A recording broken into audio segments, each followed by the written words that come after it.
आज के सारे इंपॉर्टेंट स्टॉक्स इन न्यूज की तरफ बढ़ते हैं। हर्षदा आपको आपकी स्क्रीन पे रेडी नजर आएंगी और सबसे पहले चर्चा होनी है आज टाटा मोटर्स की। क्या खबर है हर्षदा? दरअसल एक इन्वेस्टर प्रेजेंटेशन जो रिवील की गई थी स्पेशली विदेशी निवेशकों के सामने जेएलआर के प्लान्स को लेकर, उसके कुछ हाइलाइट्स आपकी स्क्रीन पर लेकर आते हैं, जहां पर कंपनी ने कहा है ग्रोथ का रोड मैप क्या रहेगा, उसके डिटेल्स सामने पेश किए हैं। तो FY24 के लिए जो टारगेट्स हैं वो पहले आपके लिए लेकर आएंगे। $28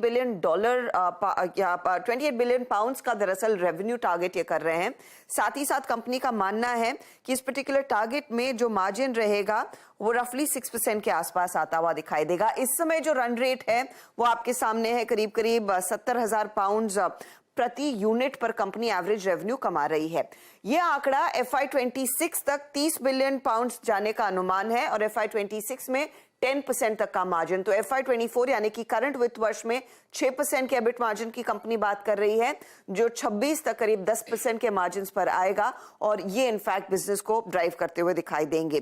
कंपनी ने इनफैक्ट रीटरेट किया है कि एनुअल इन्वेस्टमेंट करीब 3 बिलियन पाउंड्स की इस साल वो करते हुए दिखाई देंगे। साथ ही साथ एन चंद्रशेखर ने यह भी बयान दिया कि आपको याद होगा, ये पहले भी मेंशन किया हुआ कि 2025 तक दरअसल कंपनी जेएलआर को, स्पेशली जैगुआर को, एक ऑल इलेक्ट्रिक लग्जरी ब्रांड का मेकर बनाना चाहती है और उस ट्रैक पर दरअसल कंपनी काफी अग्रेसिवली काम करती हुई दिखाई दे रही है।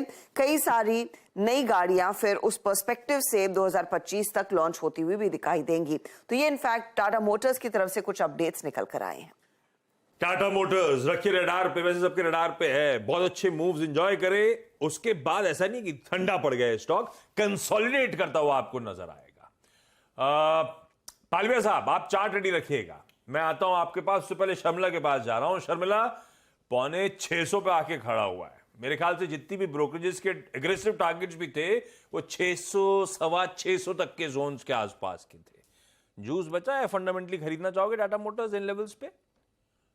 नहीं, अभी मैं यही सोच रही थी कि अगर वो इस तरह की बात करते हैं कि भाई उनको जैगुआर को फुल्ली इलेक्ट्रिक एक लग्जरी इलेक्ट्रिक ऑफरिंग करनी है, तो इज द प्लान रियली, इस तरह से अब लग रहा है कि they are really taking on Tesla, because अभी तक टेस्ला और ऐसे 2-3 ग्लोबल प्लेयर्स थे जो इस तरह की luxury model car electric vehicle बना रहे थे। तो now Tata Jaguar is going to join that club. तो मेरे हिसाब से काफी एक्साइटिंग न्यूज है। But yes, I agree with you in terms of valuations. अब बहुत ज्यादा अपसाइड नहीं बचा है। मार्केट इस खबर से if they really buy into this news और उससे एक्साइटेड हो जाते हैं कि इस तरह का रोड मैप है, तो बात अलग है। But purely from a fundamental perspective मेरे हिसाब से अब बहुत ज्यादा जूस, जैसे आप कह रहे थे, नहीं बचा है। फंडामेंटली शायद फ्रेश पैसा इन लेवल्स पे ना झोंका जाए। पर पालविया साहब, टेक्निकली कैसा पॉइज्ड टाटा मोटर्स?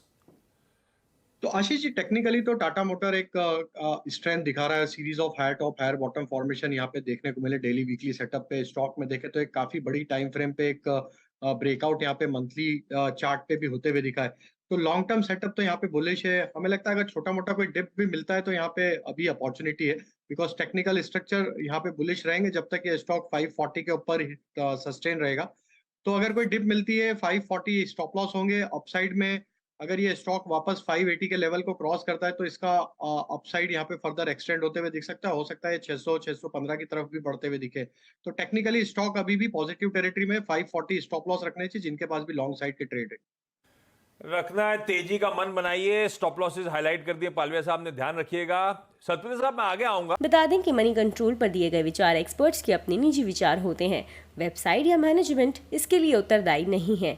यूजर्स को मनी कंट्रोल की सलाह है कि कोई भी निवेश निर्णय लेने से पहले सर्टिफाइड एक्सपर्ट की सलाह लें।